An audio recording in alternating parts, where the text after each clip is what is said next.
শহরের বড় বড় অট্টালিকা, প্রাচুর্যতা, আলিশান বিল্ডিং, এগুলা দেখে মুসলমান তোমরা ধোঁকা খায়ো না। কেন?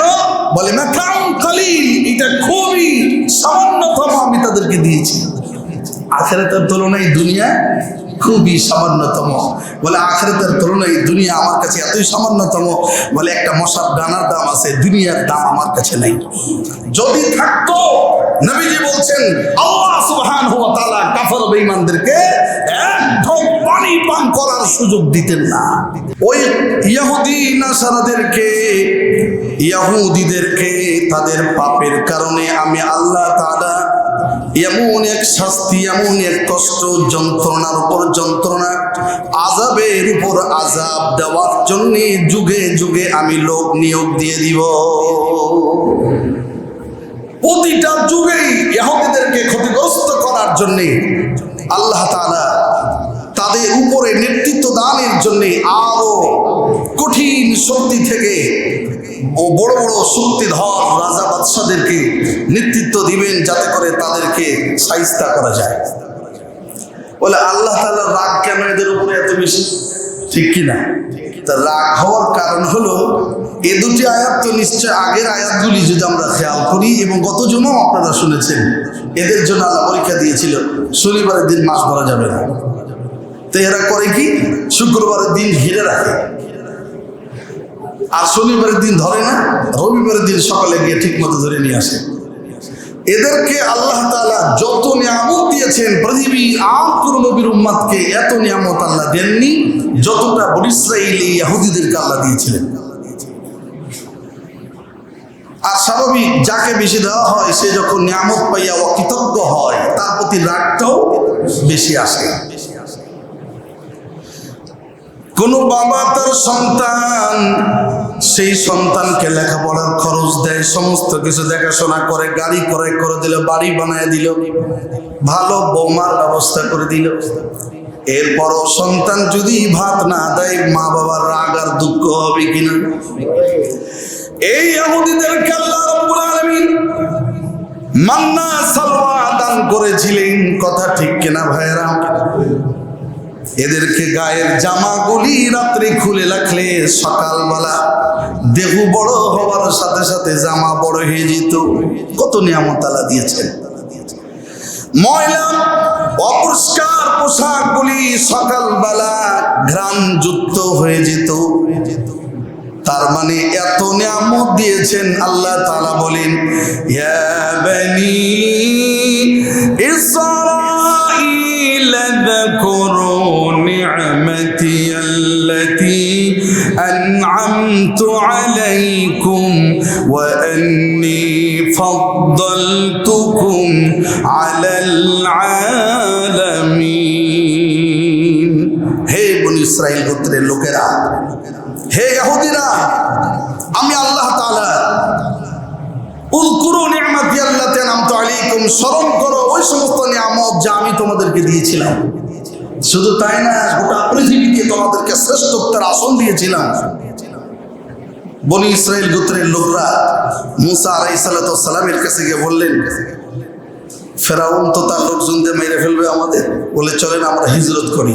নদীর সামনে গিয়ে হাজির হলো, লোহিত সাগর পাড়ি দিবে, বাহরে কুলজুম তারা পাড়ি দিবে। এই সমুদ্র পাড়ি দেওয়ার সময় আল্লাহ তাদেরকে 12টা রাস্তা দিয়েছিলেন কিনা? তো এটা আল্লাহ দেওয়া নিয়ামত না? মহান আল্লাহ রাব্বুল আলামিন এদের স্মৃতিচারণের জন্য কোরআনের মধ্যে ইহা রেকর্ড করেছেন।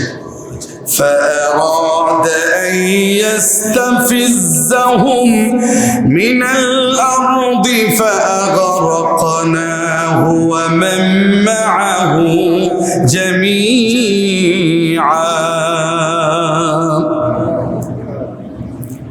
যখন ফেরাউন তার বাহিনী নিয়ে এদেরকে তাড়া করলো, ফাগরাকনাহু ওয়া মান মা'হু জামিআ, আমি তাদের সবাইকে, এই কাফেরগুলোকে পানির মধ্যে গ্রাস করে তাদেরকে বেঁধে ফেলেছিলাম।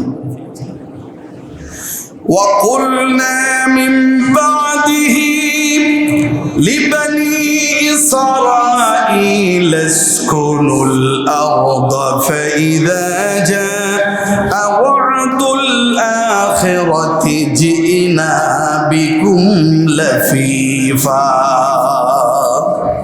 আমি ওই কাফের সম্প্রদায়কে মেরে ফেললাম ঠিকই, কিন্তু এই বনী ইসরাইল গোত্রের এই লোকগুলিকে আমি আল্লাহ মারি নাই, বরং 12টা রাস্তা করে ওই জালিম ফেরাউনের হাত থেকে এদেরকে বাঁচালাম আর বললাম উসকুদু ফিল আরদ, ময়দানে তিহে তোমরা এখানে থাকো।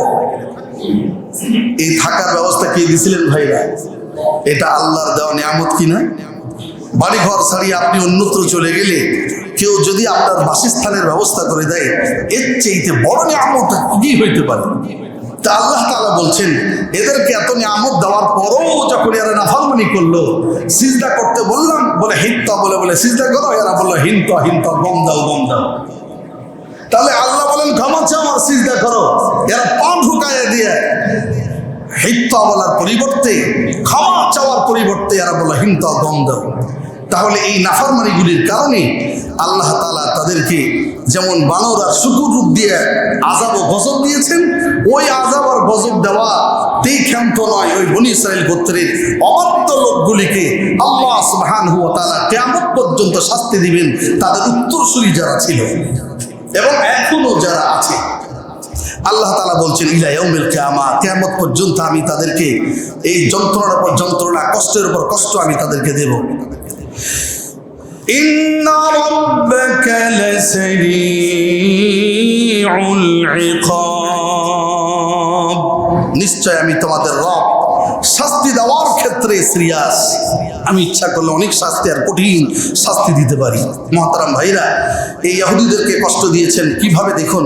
হযরত মূসা আলাইহিস সালাতু ওয়াস সালাম এদেরকে বললেন 7 থেকে 13 বছর, এক বর্ণনা এসেছে 7, আরেক বর্ণনা এসেছে 13 বছর, বলে তোমরা যে নাফরমানি করেছো এখন আর তোমাদের কাছে আর নরম ব্যবহার করার সুযোগ নেই, তোমরা এখন থেকে মান্না সালোয়ার খাবা না, ক্ষেত খামারে কাজ করে খাবা। ঠিক আছে, কাজ করো, এখন থেকে ট্যাক্স দিবা। ইসলামী ইতিহাসের মধ্যে লিখেছে সারা পৃথিবীতে সর্বপ্রথম হযরত মূসা আলাইহিস সালাতু ওয়াস সালাম বিধর্মীদের জন্য, ইহুদিদের জন্য এই ট্যাক্স সিস্টেম, করা সিস্টেম, জাযা সিস্টেম তিনি প্রথম চালু করেছিলেন। ট্যাক্স ওখান থেকেই শুরু হয়। মুহতারাম ভাইরা, হযরত মূসা আলাইহিস সালাতু ওয়াস সালামের আমল চলে যাওয়ার পর এরপরে পরবর্তীতে ইহুদিদের উপর আল্লাহ তাআলা আরেকজন জালিম শাসক গ্রিক নামে তারপর এই ক্ষমতা তাকে দেওয়া হয়, সেও আবার তাদের কাছ থেকে ট্যাক্স নেয়। এরপর ইউনানি নামে আরেকজন শাসককে আল্লাহ ক্ষমতা দেন, সেও আবার এই এদেরকে কঠিন পিটুনির পর পিটুনি না দিলেই তাদেরকে শাস্তি, এরকমভাবে ইহুদিদেরকে আল্লাহ তাআলা কষ্ট দিয়েছেন এবং দিবেন কিয়ামত পর্যন্ত। এরপরে আবার দিয়েছেন কাশদানি নামে এক বাদশাহ, এরপরে আবার দিয়েছেন কালদানি নামে আরেক বাদশাহ, এরপরে আবার দিয়েছেন বুখতে নাসর নামে এক জালিম শাসক, এরপরে আবার দিল নাসারাদেরকে তাদের উপর নেতৃত্ব। শেষে চলে আসলো মুহাম্মদুর রাসূলুল্লাহ সাল্লাল্লাহু আলাইহি সাল্লামের হাতে এবং তিনিও তাদের সাথে নরম ব্যবহার করার পাশাপাশি অবশ্যই এই আযাব যেহেতু আল্লাহ দিবেন কিয়ামত পর্যন্ত, নবীজিও তাদেরকে বলেছেন হয় ঈমান গ্রহণ করো আর না হয় ট্যাক্স দিয়ে তোমরা আমাদের সাথে বসবাস করো, পুরো ছাড় দেওয়া হবে না। ভাইরা আমার, নবীজি চলে যাওয়ার পর এখন সামনে রয়েছে কিয়ামতের আগে আসবে দাজ্জালের আবির্ভাব, আর এই দাজ্জালের সহযোগী হিসাবে কাজ করবে ইহুদি সম্প্রদায়। এই ইহুদিদেরকে মারার জন্য আল্লাহ রাব্বুল আলামিন পাঠাবেন হযরত ঈসা আলাইহিস সালাম। হযরত ঈসা আলাইহিস সালাম মুহাম্মাদির মুসলিমদেরকে সাথে করে একযোগে ইহুদি খুঁজে খুঁজে দাজ্জালকে হত্যা করার পর ইহুদিদেরকে হত্যা করা শুরু করবেন। এমনকি ইহুদিরা যদি গাছের ফাঁকেও লুকিয়ে যায়, গাছের জবান খুলে যাবে, গাছ ডাকটা বলবে ও ঈসা পয়গম্বর, ও মুসলমানেরা শোনো, আমার মধ্যে ইহুদি লুকায় আছে, কে গ্রেফতার করো। আমি শুধু বুঝালাম, আল্লাহ যে বলছেন মাইয়াসুমুহুম ইলা ইয়াউমিল আযাব, মাইয়াসুমুহুম সুআল আযাব, আল্লাহ তাআলা যে কিয়ামত পর্যন্ত তাদেরকে যন্ত্রণার উপর যন্ত্রণা দিবেন, এর একটা ফিরিস্তি, এর একটা একের পর এক সিরিয়াল আমি আপনাদেরকে দেখালাম। মুহতারাম ভাইরা, আল্লাহ বলছেন ইন্নাহু লাগাফুরুর রহিম, আমি আল্লাহ তাআলা অতীব দয়ালু এবং ক্ষমাশীল। তাদের মধ্যে যারা কোরআন মেনেছে, ক্ষমা চেয়েছে, ঈমান গ্রহণ করেছে, অবশ্যই আমি তাদেরকে ক্ষমা করে দিয়েছি। এরপরে আয়াত আল্লাহ বলছেন وَقَطَّعْنَاهُمْ فِي الْأَرْضِ أُمَمًا, ওই ইহুদিদেরকে পৃথিবীতে আমি খণ্ড বিখণ্ড করে ছেড়েছি, এদেরকে এক জায়গায় একত্রে বসবাস করার সুযোগ দিই নাই। তাই তো পৃথিবীতে যতগুলো রাষ্ট্র আছে, এমন কোন রাষ্ট্র নাই যেখানে ইহুদির বাস নাই। তার মানে আপনি যদি যে কোনো রাষ্ট্রে যান আর মনে করেন ইহুদি ভাইয়ের সাথে একটু দেখা করবো, তো ইহুদি পাবে। আমার তো মনে হয় আকাশে গেলেও পাওয়া যাইতে পারে, না জানি মেঘমালার উপরে ইহুদি আছে। এই ইহুদি এমন এক ষড়যন্ত্রকারী খারাপ দল, কোন দুই মাসেও যদি মারপিট লাগে তো বুঝবেন ইহুদিদের চক্রান্ত আছে।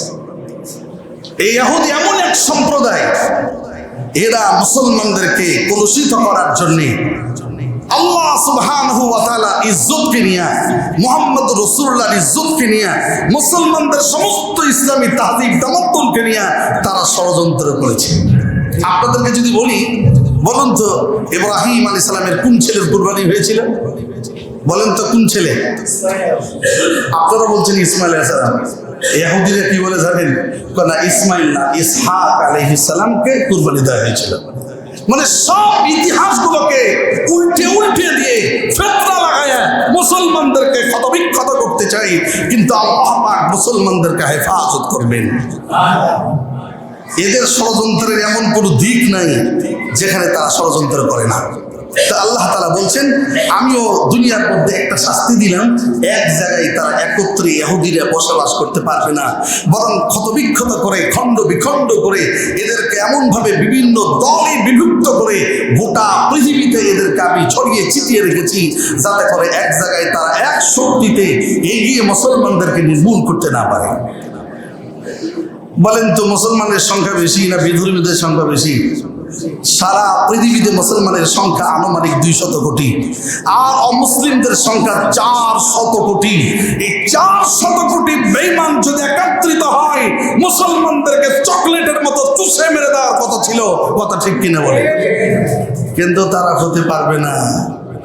খাজানা কার? এই ওয়াদা আল্লাহ পাকের। আল্লাহ সুবহানাহু ওয়া তাআলা এদেরকে খণ্ড বিখণ্ড করে রেখেছেন। منهم الصالحون ومنهم دون ذلك وبلوناهم بالحسنات والسيئات لعلهم يرجعون। আল্লাহ তাআলা বলেন মিনহুমুস সালিহুন, এই ইহুদিদের মধ্যে কিছু লোক ভালো আছে, নেককার আছে। সুবহানাল্লাহ। আল্লাহ যদি স্বজন প্রীতি করতেন তাহলে তাদের মধ্যে ভালো আছে এটা স্বীকারই করতেন না, ঠিক কিনা বলেন? তা আল্লাহ তাআলা বলছেন তাদের মধ্যেও কিছু লোক আছে যারা কোরআনকে মেনে নিয়ে মুসলমান হয়ে গিয়েছে। সুবহানাল্লাহ। বর্তমানে ইহুদিদের মধ্যে অনেক ধর্মযাজক 20 বছর 50 বছর গির্জায় তারা ইবাদত করিয়েছে, রাহিবের দায়িত্ব পালন করেছে, কিন্তু কোরআন পড়ে বুঝে যখনই হিদায়াতের বাণী আল্লাহ তাদের কবুল করেছেন, এরা মুসলমান হয়ে গিয়েছে। এরকম হয়েছে কি হয় না? কিছুদিন আগে এক খেলোয়াড়ের নামটা এই মুহূর্তে মনে নেই, দেখলাম 10-12 বছর সে বিধর্মী হওয়া সত্ত্বেও মুসলমান হয়ে গিয়েছে, ইহুদি থাকা সত্ত্বেও। তো এই জন্য আল্লাহ বলছেন মিনহুমুস সালিহুন, তাদের মধ্যে কিছু লোক আছে ভালো, ওয়ামিনহুম দুনা যালিক, আর তাদের মধ্যে এরকমও আছে ভালোর বিপরীত কি? মন্দ, তার মানে বেঈমান। এই বেঈমানি হালতই তারা আছে। আল্লাহ রাব্বুল আলামিন বলেন এই ইহুদিদেরকে পরীক্ষা করার জন্য আল্লাহ রাব্বুল আলামিন আমি তাদের দুইটা অবস্থা দিলাম, ওয়াবালাউনাহুম বিল হাসানাতি ওয়াস সাইয়্যাত, আমি তাদেরকে প্রাচুর্যতা দিলাম, সম্পদ দিলাম, আবার কখনো দারিদ্রতা দিলাম। প্রাচুর্যতা এত বেশি দিয়েছি, 110 তলা টুইন টাওয়ার কার? মুসলমানদের না ইহুদিদের? বড় বড় গাড়ি, অট্টালিকা, বাড়ি গাড়ি, সমস্ত সম্পদ কাদের হাতে? ওদের হাতে, ইহুদিদের হাতে। তা আল্লাহ তাআলা সূরা আল ইমরানের মাঝে ইরশাদ করছেন, ওহে আমার ঈমানদারেরা, ওই বিধর্মীদের সম্পদ দিকে তোমরা ধোঁকায় পড়ে যেও না। বিসমিল্লাহির রহমানির রহিম। লা ইয়াগুররান্নাকা তাকাল্লুবুল লাযীনা কাফারু ফিল বিলাদ মাতাউন ক্বালিল সুম্মা মাওয়াহুম জাহান্নাম ওয়া বি'সাল মিহাদ। আল্লাহ রাব্বুল আলামিন বলেন, লা ইয়াগুররান্নাকা তাকাল্লুবুল লাযীনা কাফারু ফিল বিলাদ, শহরের বড় বড় অট্টালিকা, প্রাচুর্যতা, আলিশান বিল্ডিং, এগুলা দেখে মুসলমান তোমরা ধোঁকা খায়ো না। কেন? বলে মাতাউন কালিল, এটা খুবই সামান্যতম আমি তাদেরকে দিয়েছি। আখিরাতের তুলনায় দুনিয়া খুবই সামান্যতম। বলে আখিরাতের তুলনায় দুনিয়া আমার কাছে এতই সামান্যতম, বলে একটা মশার দানার দাম আছে, দুনিয়ার দাম আমার কাছে নেই। যদি থাকতো, নবীজি বলছেন আল্লাহ সুবহানাহু ওয়া তাআলা কাফের বেঈমানদেরকে এক ঢোক পানি পান করার সুযোগ দিতেন না।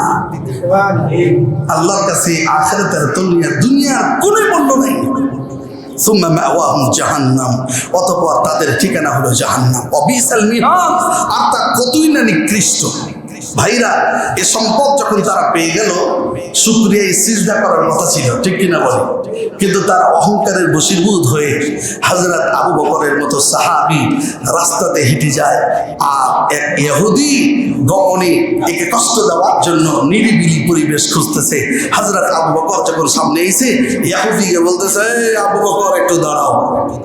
তো বলে, ভাই কি বলেন? বলে, এতদিন তো জানতাম যে তোমাদের নবী গরিব,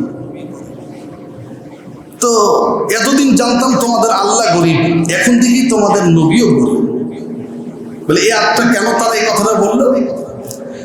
আল্লাহ বলছেন, বান্দাল্লাযী ইয়াকরিদুল্লাহ করদান হাসানা, তোমরা আমাকে কর্জে হাসানা দাও, লাজরুন আযীম, আমি তোমাদেরকে মহা পুরস্কারে পুরস্কৃত করব।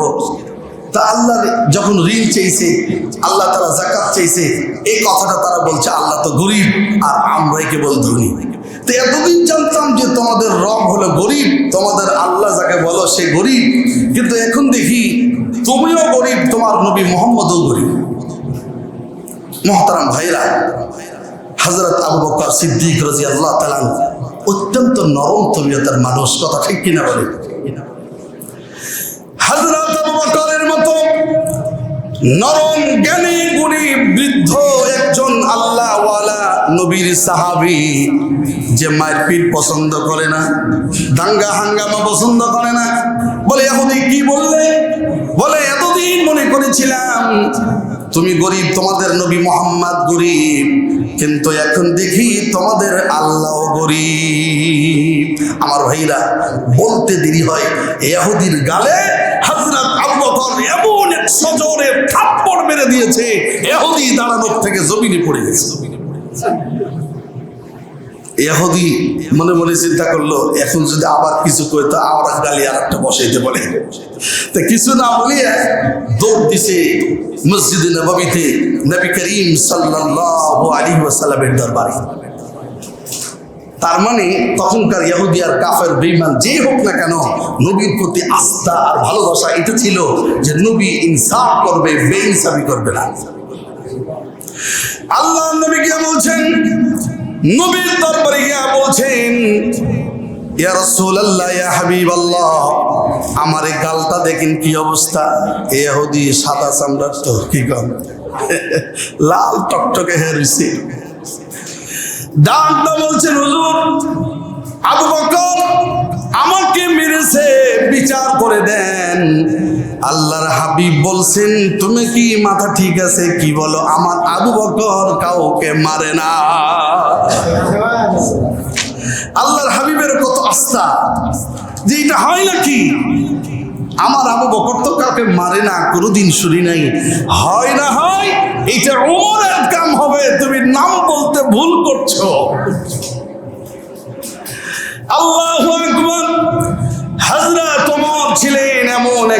সাহাবী ইসলামের বিরুদ্ধে কথা বললে ওই বেঈমানের বলতে দেরি হতো, খাপ থেকে তরবারি টান দিতে হযরত ওমরের দেরি হতো না। أشداء على الكفار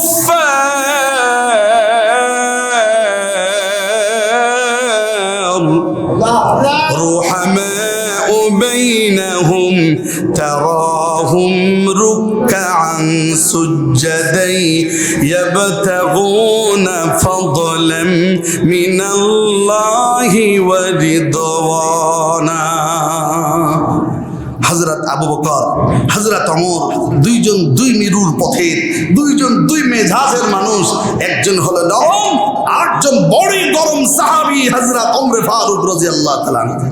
এই জন্য কবি কি চমৎকার করে বলেছেন, সাখাওয়াত জাহা চাহিয়ে ওহা সাখাওয়াত, কিফায়ত জাহা চাহিয়ে ওহা কিফায়ত, জাহা নরমায়ে ও নরমা গয়ে ও, জাহা নরমায়ে ও নরমা গয়ে ও, जहां गरमाए ओ गरमा गए ओ यानी मोहम्मद रसूलुल्लाह সাল্লাল্লাহু আলাইহি সাল্লাম।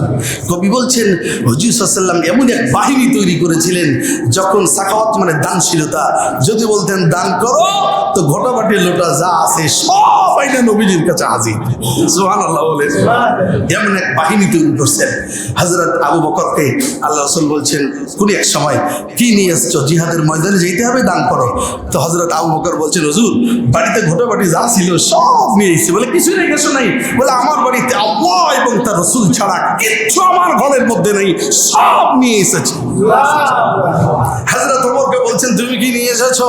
বলে হুজুর উনি তো সম্পদশালী মানুষ। বলে আমার বিশাল সম্পত্তি থেকে অর্ধেকটা আমি আপনার জন্য, ইসলামের জন্য কোরবান করে দেওয়ার জন্য নিয়ে এসেছি। তাহলে দানশীলতা এমন ছিল।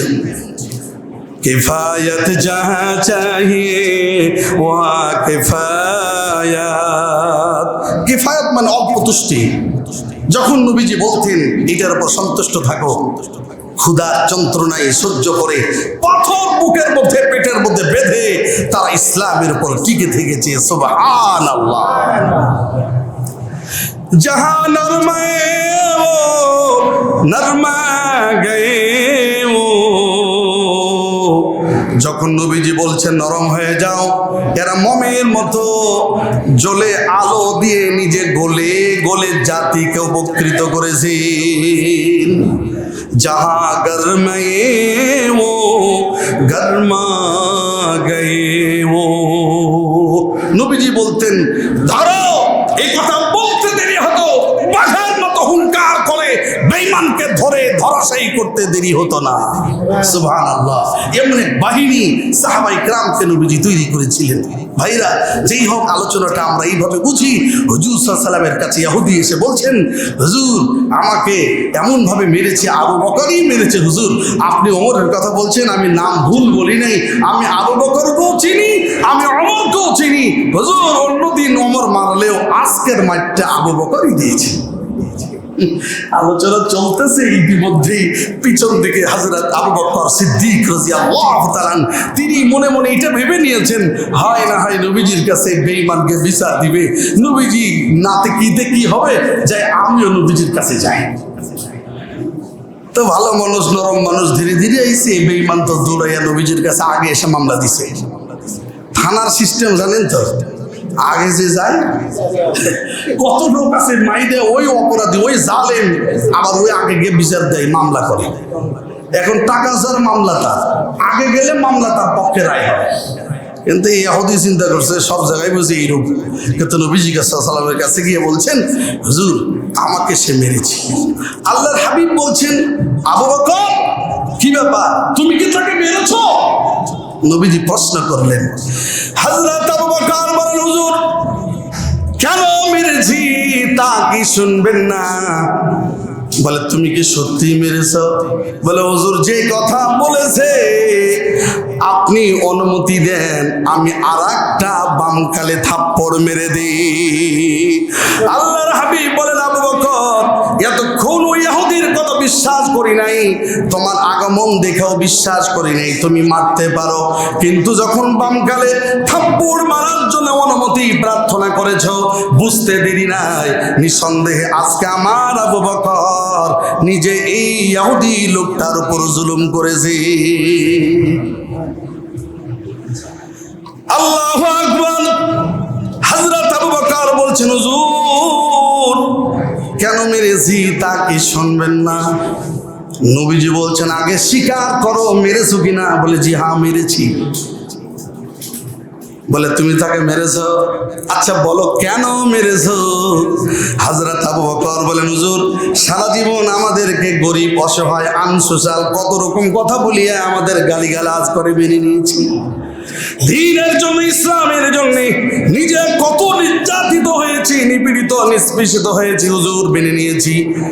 আপনাদের গালি দিয়েছে তাও মেনে নিয়েছি, কিন্তু আমার আসমানের মালিক আল্লাহ সুবহানাহু ওয়া তাআলাকে যখন গালি দেয় তখন আমি আবু বকর জীবন থাকতে মানতে পারি না। বলে কি গালি দিয়েছে?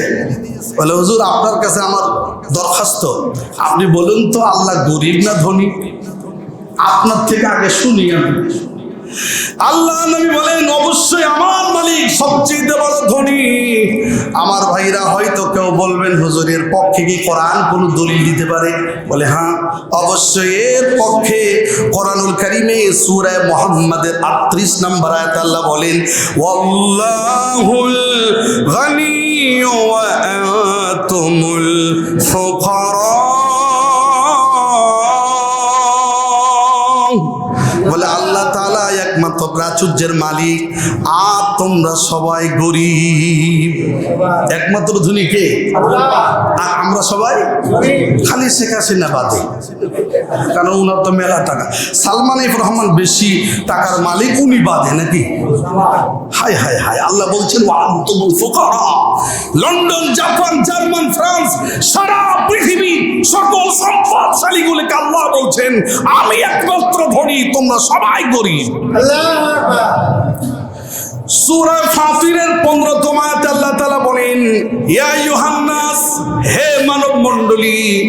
এই মানব মণ্ডলী বলার দ্বারা মুসলমানকে শুধু বলা হয় নাই, সারা পৃথিবীর যত ধর্ম যত বর্ণের মানুষ হতে পারে সবাইকে আল্লাহ বলছেন। ইহুদির মধ্যে আছে না নাই?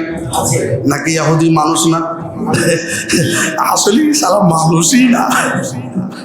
এক জায়গায় গাড়ি অ্যাক্সিডেন্ট করছে, তো অ্যাক্সিডেন্ট করার পরে বেশ কিছু মানুষ মারা গেছে। তো একজন একটা সংবাদ দিছে 5টা পুলিশ মরছে আর 2টা মানুষ মরছে। খবর দিছে কি? তার একজন গাড়ি লোক মুচকি হাসি দেখা, আরে ভাই ওইভাবে না বলি আর 7টা মানুষ মারা গেছে বললেই তো হতো, পুলিশ কি মানুষ না? এরে তুমি মানুষ থেকেই বাদ দিয়ে দিছো। তবে চাচা মানুষ থেকে বাদ দিব না কেন? ঘুষ খাওয়ার কোনো পথ বাকি রাখে না। ঘুষ খাইতে খাইতে এমন অবস্থা হয়েছে, ট্রাকওয়ালার কাছে ঘুষ চাইছে তো ট্রাকওয়ালা 200-100 করে দিতেই থাকে। তো এক সময় বলছে স্যার আমার কাছে কোনো টাকা নেই। টাকা নেই? হ্যাঁ, তো নেমে তো নামছে। তো নামার পরে একটা খড়ি দিছে, লাঠি, ওর হাতে লাঠি থাকে না, এই লাঠি দিয়ে পিঠটা একটু চুলকাই দে। মানে টাকা যেহেতু নাই তো পিঠটা চুলকাই দে, একটু আমার খিদমত কর। এইটাই খিদমত করা হলো, এটা ঘুষ তাকে খাইতে হবে। এই বুঝেন নাই আমার রস? মানে তাকে ঘুষ না খাইলে যেন তার হুঁশই ফিরবে না।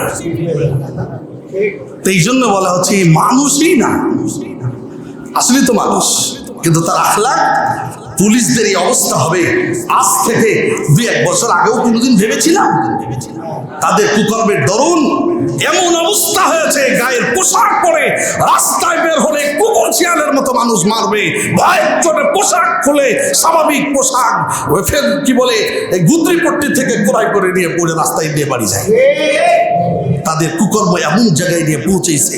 মুহতারাম ভাইরা, আল্লাহ বলছেন আনতুমুল ফুকারা ইলাল্লাহ, সূরা ফাতিরের 15তম আয়াতে, হে মানব মণ্ডলী শোনো, একমাত্র তোমরা গরিব, একমাত্র আমি আল্লাহ সুবহানাহু ওয়া তাআলা ধনী, আর তোমরা সবাই গরিব।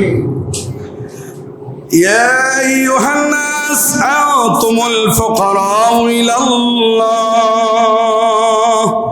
ওয়াল্লাহু হুয়াল গনিয়ুল হামিদ। আমি আল্লাহ তাআলা প্রশংসিত ধনী। সুবহানাল্লাহ। মুহতারাম ভাইরা, আল্লাহ রাসূল বলছেন, আবু বকর তোমার কি ইয়াকিন আর বিশ্বাস নাই যে আল্লাহ ধনী? বলে অবশ্যই আমার বিশ্বাস আছে। আপনি কি বুঝেন না থাপ্পড়ের জোরটা কেমন হয়েছে? 5টা আঙ্গুল বসে দিয়েছে। এই পিটুনির জোরটা বলে দেয় আমার বিশ্বাসের লোড আর ওজনটা কত। হযরত আবু বকরের ঈমান যদি এক পাল্লাই দেওয়া হয়, তাম পৃথিবীর মানুষের ঈমানকে যদি এক পাল্লাই দেওয়া হয়, হযরত আবু বকরের ঈমান লোড ওজন ভারী হয়ে যাবে। কোথায় আছেন কোন সাহাবী?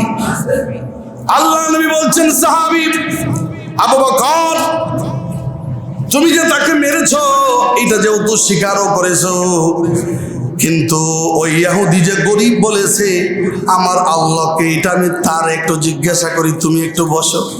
হযরত আবু বকর ঠান্ডা মাথায় বসবেন না, বলে হুজুর আমার গায়ে এখনো রাগ জন্মে রয়েছে, অনুমতি দেন একটু সাইজ করি। না আমার সামনে আর হবে না, তুমি একটু দাঁড়াও। এই ইহুদি, সত্য কথা বলো, তুমি কি আল্লাহকে গরিব বলেছ?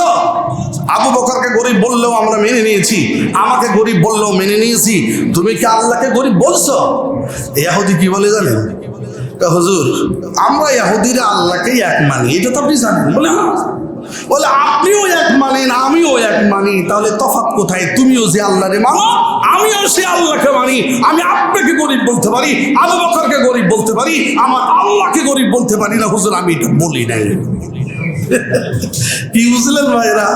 ইহুদি হলো এমনই এক জানোয়ার দল যারা মিথ্যা বলতে 1 সেকেন্ড তো সময় নেয় না। বিশ্বনবীর সামনে বলছে, হযরত আবু বকর সিদ্দিক বলছেন, হুজুর এ তো বেকায়দা হলো, এ তো অস্বীকার করে বসছে। এখন আল্লাহ নবী বললেন, আবু বকর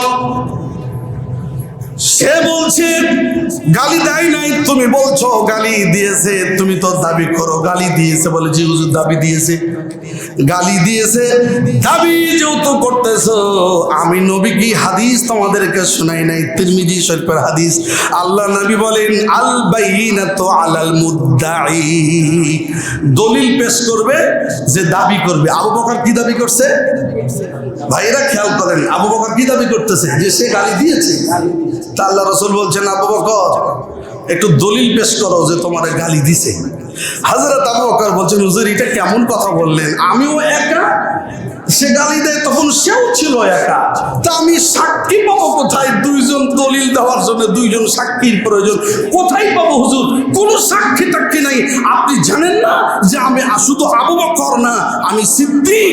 আপনি মেরাজ থেকে এসেছেন, আল্লাহ পাক বলেছেন তাম পৃথিবীর মানুষ অস্বীকার করলেও পৃথিবীতে আমার একটা বান্দা আছে যিনি আপনাকে বলবে সাদাক্তা ইয়া রাসূলুল্লাহ, হে রাসূল আপনি সত্য বলেছেন, তার নাম আবু বকর সিদ্দিক।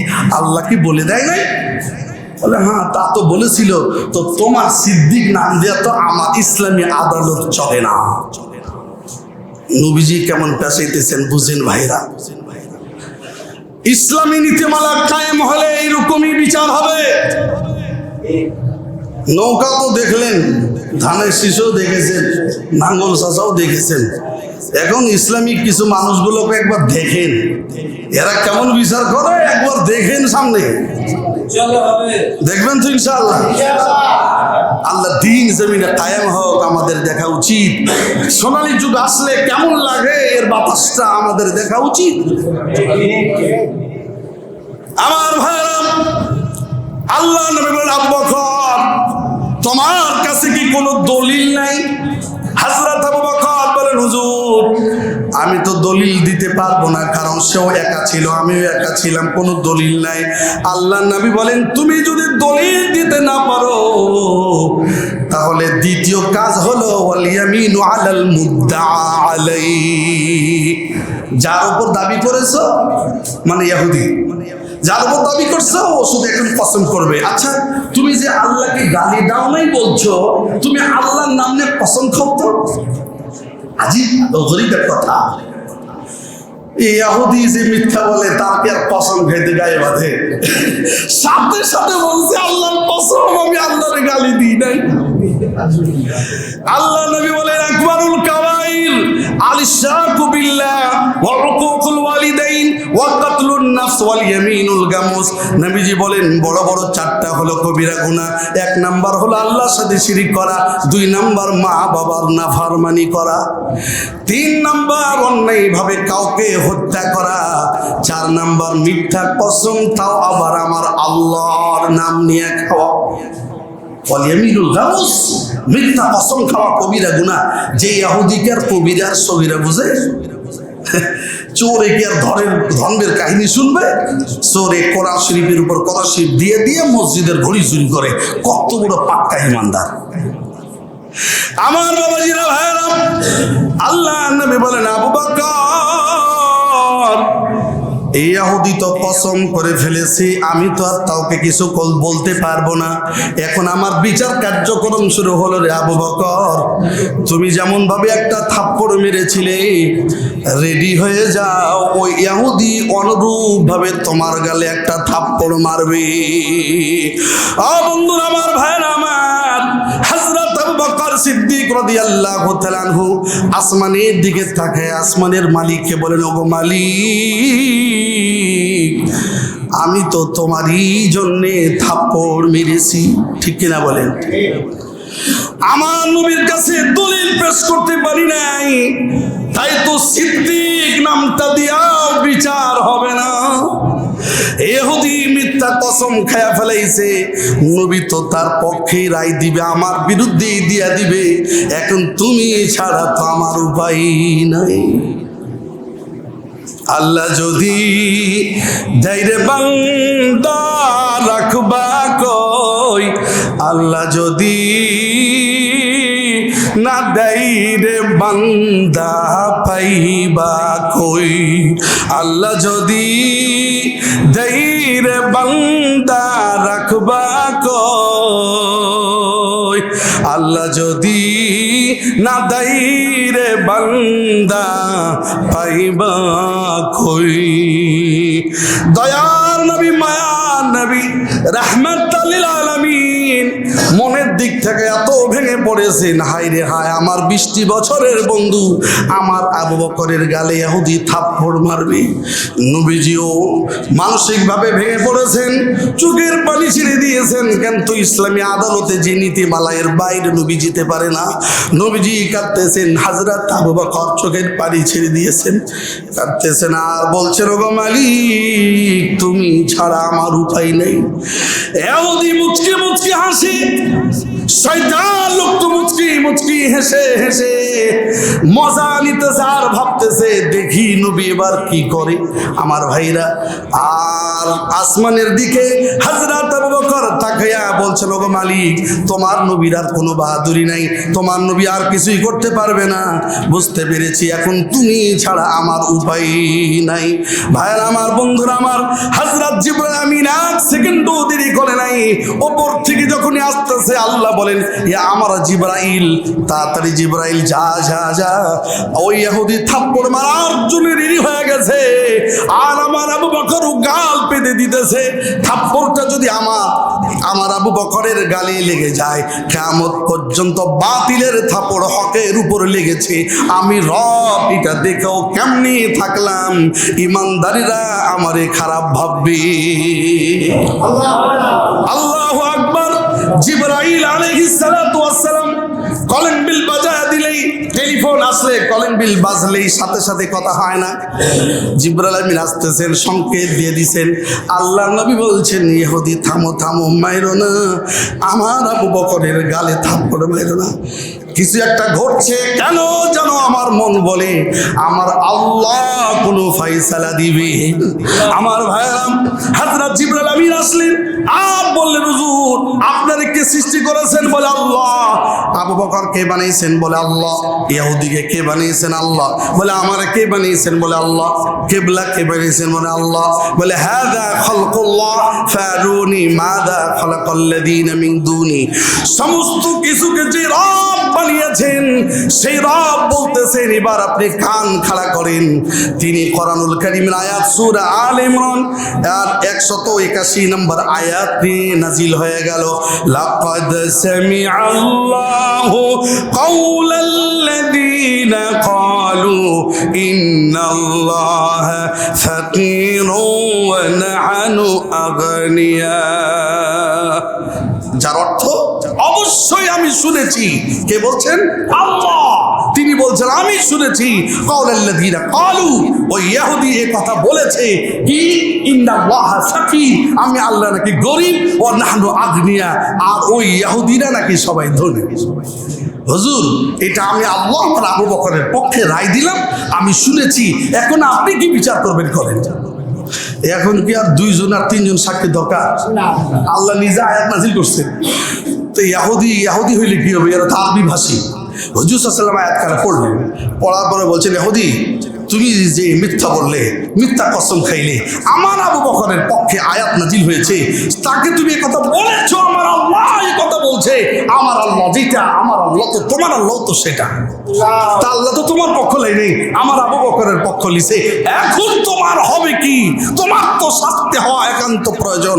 ইহুদি বলছেন হুজুর আমি একটু মজা করছিলাম, এইটা যদি না করতাম আবু বকরের শান আর মান বাড়তো না, কোরআনের আয়াত নাজিল হইতো না। আল্লাহ রাসূল বলছেন আবু বকর তোমার রায় কি? বলে হুজুর আমার নবী আমারে শিখিয়েছে মান গাফারা গুফিরা লাহু, কেউ কাউকে ক্ষমা করে দিলে আল্লাহ তাকে ক্ষমা করে দেয়। আমি চাই আমার আল্লাহ যেন আমাকে ক্ষমা করে দেন। মুহতারাম ভাইরা, ইহুদিরা যুগে যুগে আমাদেরকে কষ্ট দিয়েছে এবং দিবে। সকল ষড়যন্ত্রের মূল হোতা তারা, আমরা খেয়াল করি বা না করি। আল্লাহ তাআলা আমাদের সকলকে আমল করার তৌফিক দান করুন ইনশাআল্লাহুল আজিজ। আমরা আল্লাহ তাআলা যে এদেরকে একের পর এক পরীক্ষা করলো সম্পদ দিয়ে, ওয়াসাইয়া যখন এদেরকে গরিবানা রাখতো না দিত, এরাই বলতো ওয়াকালাতুল ইয়াহুদ ইয়াদুল্লাহি মাগলুলা, বলে আল্লাহ কৃপণ হয়ে গেছে, আল্লাহ আমাদের আর দেয় না। মানে দিলে বলে একরকম, না দিলে বলে আরেক রকম। লাআল্লাহুম ইয়ারজিউন, আল্লাহ বলছেন আমি এদেরকে ধনী দারিদ্রতা সবকিছু দিয়ে পরীক্ষা করে দেখেছি যাতে করে এরা আমার দিকে ফিরে আসে। কিন্তু ইহুদি সম্প্রদায় এরা আমার কাছে ফিরে আসে নাই, এদের ঠিকানা হবে জাহান্নাম।